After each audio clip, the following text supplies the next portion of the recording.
everyone. Welcome to Keeping It Real with Susan and Chalese. Cheers.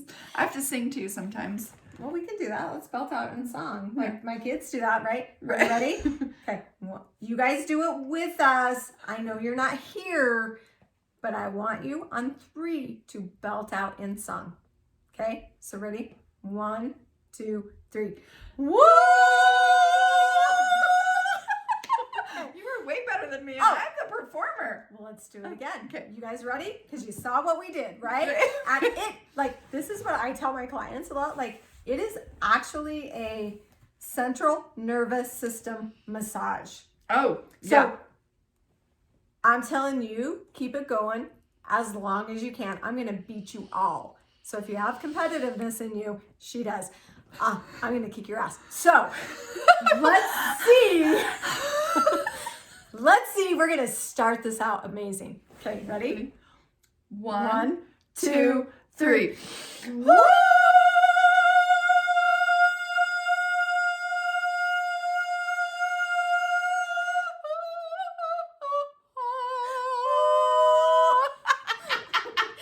All right. So we didn't say we weren't kind of obnoxious. We were in unison on that. I know. Oh, cheers. All right. So in our last show, we left off in a place where I think it's actually an emotion that we all feel, which is guilt. That's not just one So emotion. much guilt. Oh, what? Guilt? No, Guilt several is- emotions bring up guilt. Just like several emotions bring up jealousy. Like it all... Oh, Absolutely. jealousy and guilt. So jealousy and guilt. So I Sorry, we're wanted talking to about ask jealousy right now. That's Chalese another show. too. We have all day. I wanted to ask Chalese to kind of speak to, because I spoke to my guilt and how, like, my therapist shed that in asking me. And I think that's why I love questions so much. For me, it's like, if I can pose a question, like I was telling Chalese, like my wall over there is full of all of my energetic questions going on right now, because it makes you stop. Like, you can make a statement. We talked about affirmations and like the statements you can make, and you can feel if it's true, not true, whatever inside of you. But to me, a question actually produces like this instant answer inside of you, and you continue to grow and work on it. So it's like when my energetic questions start coming up, at first there's an answer that's maybe, I want to say, immature, or like, an immature is not bad. It's Or like a reaction. a reaction, whatever, that just isn't as profound or insightful. So maybe a little defensive even. Defensive, yeah. Because life's just trying to grow us. Yeah. Make us, like, I absolutely. Because that's why believe we're that. here. I think, like, I don't know, like, some people don't believe that, but it's, for me, Well, for I me, think, wow, if this doesn't mean anything, then we're in trouble. So I wanted you to speak to your guilt and how, like, we, go ahead. There's a whole chapter of this actually in my book. Mom Guilt is what it's called. Really? Yeah. I've read your book. I loved it. Yeah. I think you should buy it. Thanks. It's available on Amazon, Barnes and Noble. Really? I know Yeah. Amazon. Yeah. And actually right now Amazon is having a sale on it. So thanks, Amazon. Oh, that's cool. Yeah. It's called Finding 40. A Mother's Walk with Grief. Yes. So Go buy it. Thanks for that plug. So, the guilts. Okay, so we were talking about, I'm very passionate about not judging people, or when they're going through traumatic situations. My guilt definitely took a long time to heal from. And I don't have it anymore, actually. It's funny because when I first started getting to the point where I'm like, I'm going to publish my book, I talked to this man, and he's really awesome and has a really cool story too. But he told me, he's like, so you realize that you still have guilt? And I was like, no, I don't. Apparently I did. And it comes up from time to time, but honestly, the guilt that I have from not being there with my son and not being in the pool, not being all of the things that you should be doing when, you know, accidents happen, took me a long time. And I physically had to. There were times when I would wake up, I wouldn't even be sleeping. Just visions would come into my head and I would have to shake, like physically shake my head to get it to go away. And that should have, would have, could have. It took me a long time, and layer by layer by layer by layer, because I was a single mom. So not only did I have guilt of I wasn't in the pool with my son, like all the guilt of I should have been, you know, a better single mom. I should have been more patient. I should have been this. I should have played with him when he was outside and he just wanted me to come and see. And sometimes I was like, I'm so tired. I don't want to come out and see you climbing a tree. I don't care. I will tell you now, when my kid says, Mom, come here, I'm there. Well, that's good. Like, I'm listening to you and I'm going back to how many times my kids, you know, said that, or my boys, and I just didn't have the strength. And I don't know that I'm there, but I think that's okay. I have compassion for myself, because there are times that it's like, I mean, I support them. I feel like you were so much, and it's okay if I take time for myself. That's okay. Yeah. But I get where you're speaking. Well, but that's the other side of me, though. Yeah. When I'm not with my kids, I don't necessarily miss, like, if they're with their dad for the weekend, I don't miss them. I guess so I'd say that's the difference. You have a place to send them. That's true. Right? Where I didn't. That was one of the hardest things for me. My husband would take my kids out because I need alone time, right? I need alone time to process and get through and really understand how I'm feeling. And I need friend time. Oh, yeah, that makes sense. That actually makes sense. If you know her energy, it makes sense. Contact me if you want to know your energy. Anyway, we just have to put little plugs in there, right?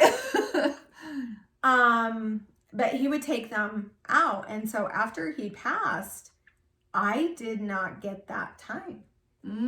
Yeah. I didn't. I had a 14, 12, 10, and 5-year-old boys. Ooh. And I remember, this I don't even know how you did that. Seriously, my 9-year-old is about ready to send me through. He's like a teenage girl with his emotions. Yeah. I look back, you know, I remember people saying to me, I don't know how you do it, blah, blah, blah. And I was like, well, you just do it. Because I think when you're put in situations, you do just do it. But I look back and I'm like, oh, I don't know how I was just talking about this the other day. No, seriously. I was like, people always ask how I did it. And I look back and I'm like, how did I do it? Like, I don't know. Like, sometimes it's been so long for me. Sometimes it's like, did that really even happen? Oh, yeah. Right? Right? So much. So, like, take a pause. This is just me. Like, take a pause and ask yourself, like, what have I been through that other people wouldn't understand how I got through it, right? And then give yourself like a pat on the back. Yeah. Because you deserve it. A hug, a whatever, a bath, a massage, intimate night. Celebrate. Right? Celebrate yourself. Celebrate you. To be able, for the fact that you've gone through something that no one else would understand how you've been through it. And even if you're here. And you're still here. Thriving. Like thriving means you're eating, you're waking up, you're Right. getting through the day. You're going through life and you're living life. And I mean, what you've been through, no one else has been through on this planet. Right. Even if similar situations have happened, doesn't mean that they've been through your life, because they don't have your past, they don't have your story, they don't have the things that brought you to where you were or where you are. And like, that's awesome that you've gotten there. Absolutely. So really, take a pause, like pause this and think about what you have been through and the victories that you can celebrate in yourself, because we don't do that enough. We do the guilt, like we were all talking the time. about. We take the judgment and then we go inward with it and ask ourselves what's wrong with us. Yeah. And we beat ourselves up. Oh. We were just talking about that, 2 episodes ago, where we beat ourselves up for the things that really we're just processing and we're just moving through. We don't need to, like, we all have bad days. We all have bad moments. We all have stupid things we say. We all have stupid things we do. Yeah. Not all of them end in death. Not all of them end in tragedy. Most of them end up as I probably shouldn't have done that moment. Right. But right. Actually, that bring me that moment where, I shouldn't have done that. What does it do for you? Because for me, if I'm like, I probably should have been more whatever it was, like there, and it didn't end in tragedy. But because one of those moments for me did end in tragedy, I go through a whole entire scenario of what if it would have gone bad? Yeah. Yeah. So I think for me, I've come really far in just accepting myself and loving myself. So I absolutely go through those guilt times, don't you guys? Like, you've got to go through those guilt times. And then I get back to, like, there is just a part of me inside where I go back to, but do you like you? Like, do I like me? Do I love me? Am I okay with me? And the answer, like, is a resounding yes. I really do feel like I've come really far and love myself, and I am good with who I am. But I'm gonna say but, like, right, because but takes you there are constantly situations that take me back there, and one just happened recently. That's where my brain was going to. And I've had to ask myself, am I good? Do I like myself? Like, am I happy with my progress? Because that's the type of person I am. And if you're watching this, that's the type of person you are. Yeah. So I get to, like, I really do. It's taken me, I'm 48 years old. Like, what are you, like 43 or something? Like 42? Okay. Yeah. Oh, shit. Sorry. Like, so I have years on you, and it's taken me this long to be like, I'm good. Totally well, good. yeah, but at the same time, you are right with, there are places that you're at that you're good with, that you're like, okay, I'm good with it. I'm going to make mistakes and I'm okay. Failure is a part of the process.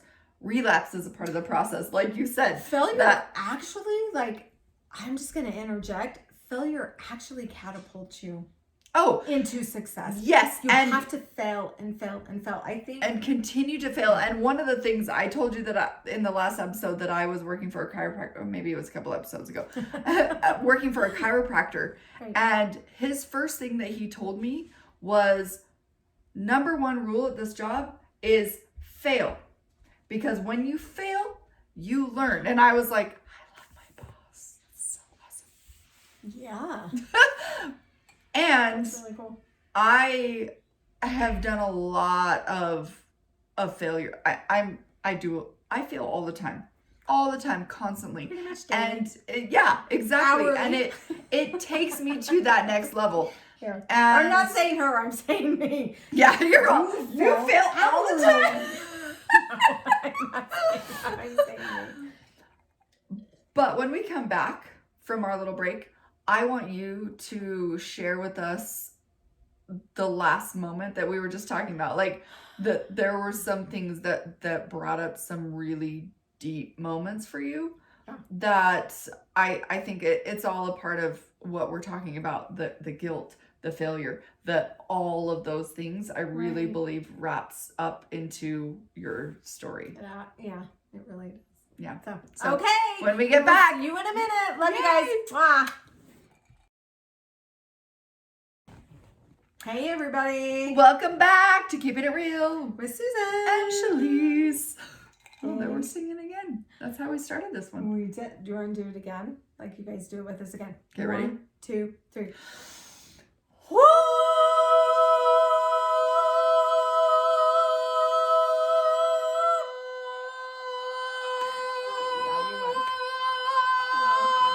Okay. Alright. I gotta pee. So I can't do that. It's your lungs, not your bladder. No, it pushes on the bladder. Oh, true. Are you guys True, with true, me? true. Okay. It does. Pushes you on Okay. the bladder.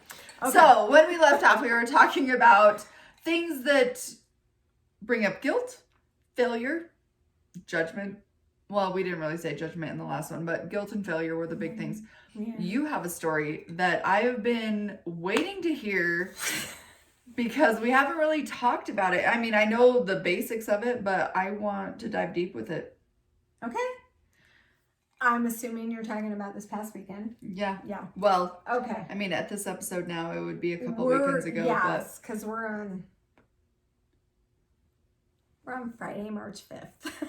Yeah. But we film early, right? Because Yeah. we're busy mothers and business women and all those other All things. the other good things. So, like, if you've paid attention to my voice, I actually, like, yesterday and the day before, I was thinking I'm not going to be able to film because I don't have a voice. So, what happened last weekend? So, a week ago, Thursday, I went to St. George for a tournament. And on the reel, like you could hear the one that you just did last week, which is like 3 weeks ago. Sorry. And I had screamed, and it's like my life. Like, I loved how you put the rugby thing in there because it's like, yeah, that's like my. And I had kind of lost my voice. So we came home. It's always Kyle. God, Kyle. I mean, I love you. He needs to be on our show one day, I think. Yeah, totally gonna bring him on. I love Kyle. He's so cute, huh? Yeah. I mean, they're all cute. They're all totally Yeah. cute. So we get home, and last Saturday, it's like a huge snowstorm that night. Mm-hmm. And he comes into my room, and I was supposed to go out, but I said no because of the snowstorm. So, like, he comes in and he says, Mom, I've got to get out. I've got to go see my friends, which comes to the guilt, right? Because I'm supposed to be a mom and guide him. And I say, that's like, look outside. Like, I didn't go anywhere. You've got to really think. And he's like, no, I have to do this. And I want to take your car because you have 4-wheel drive and I don't. So what should I do? And I'm like, well, if you absolutely have to go out, that's fine. Because I'm all about choice and really teaching my kids how And to how go old is into he? themselves. He's 20, almost 21. Yeah. So he Yeah. can make his own Yeah. decisions. Yeah. It was a stupid decision. So Kyle, if you're watching this, you and I know, stupid, but you're learning. Okay. Just saying it. He was like, I have to go. So I let him take my car and we had a conversation, which I'm like, so here's the thing too, people, like, I'm super intuitive. I have been sensing an accident for like a month. So I pray to God this is the accident, right? Because I have been really questioning Like, is it going to take one of my children Oh. in this accident that I can feel?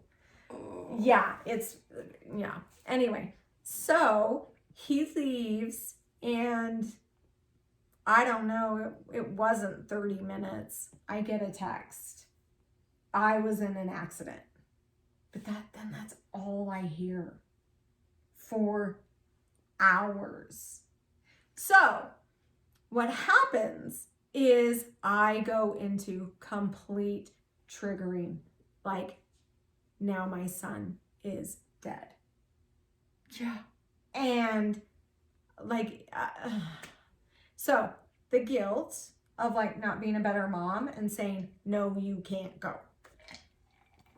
Because there's been a lot of incidences where it's like, I should have told my kids, or I should have guided my kids, or I should have done this, or I should have done that, where they've had to learn these really rough lessons as well as me. So I go into like this night of really going back, like I was howling in pain of like, I'm going to lose him too. And so there are times, like when we talk about cycles, there have been times in my life when I've been able to just kind of trust, because after stuff happens, like I started having panic attacks. I don't know about you, like death or, after Noah, my son died. Any change. Yeah.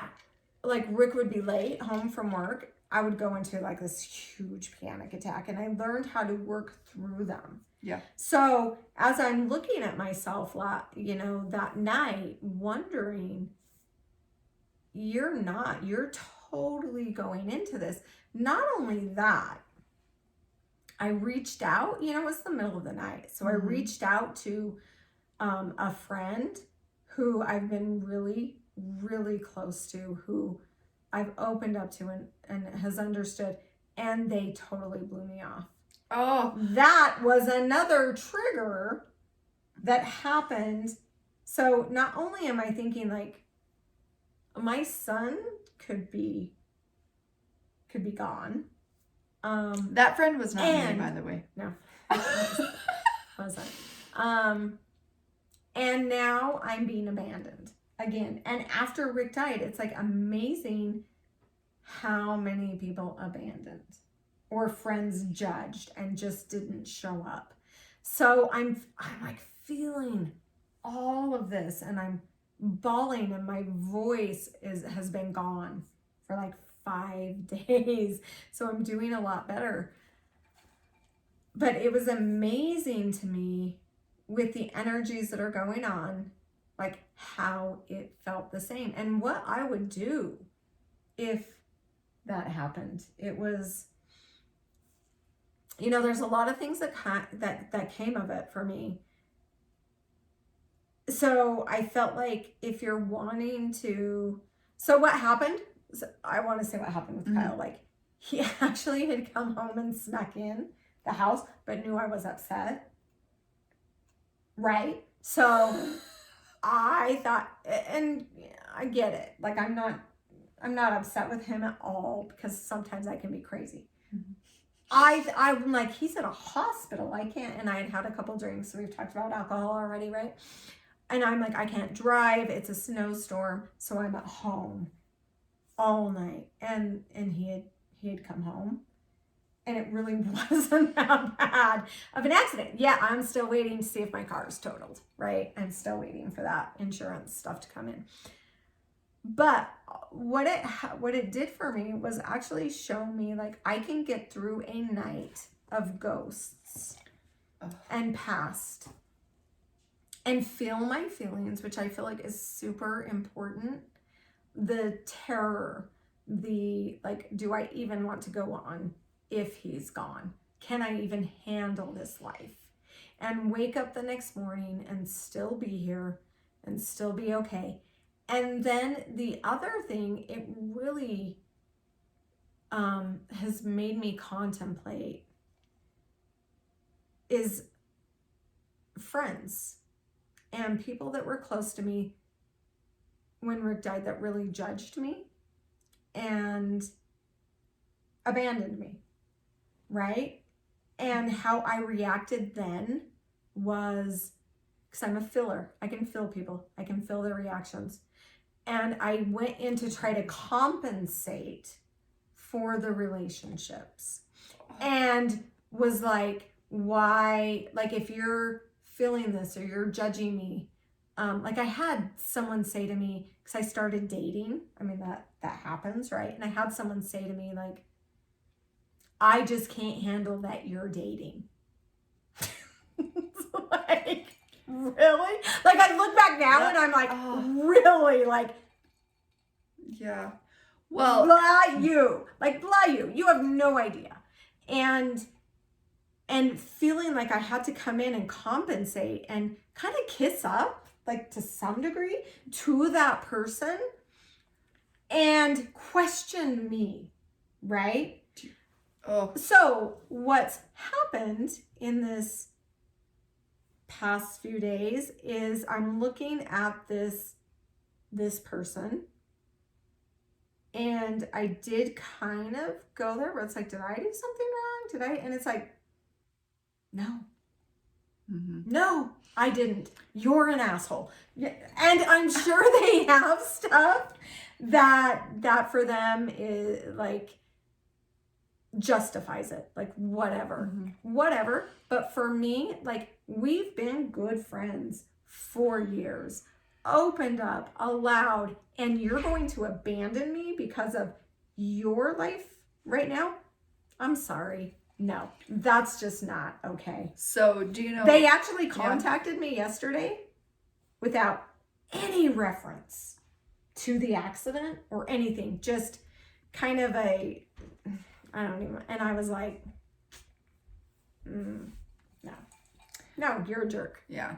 Do you know that's But funny with me. It came far for me. It's come really far. Well, and with me, that's what you were saying of like how you were feeling people, because I'm a feeler too, right? And I feel people's emotions, and I've always been the fixer.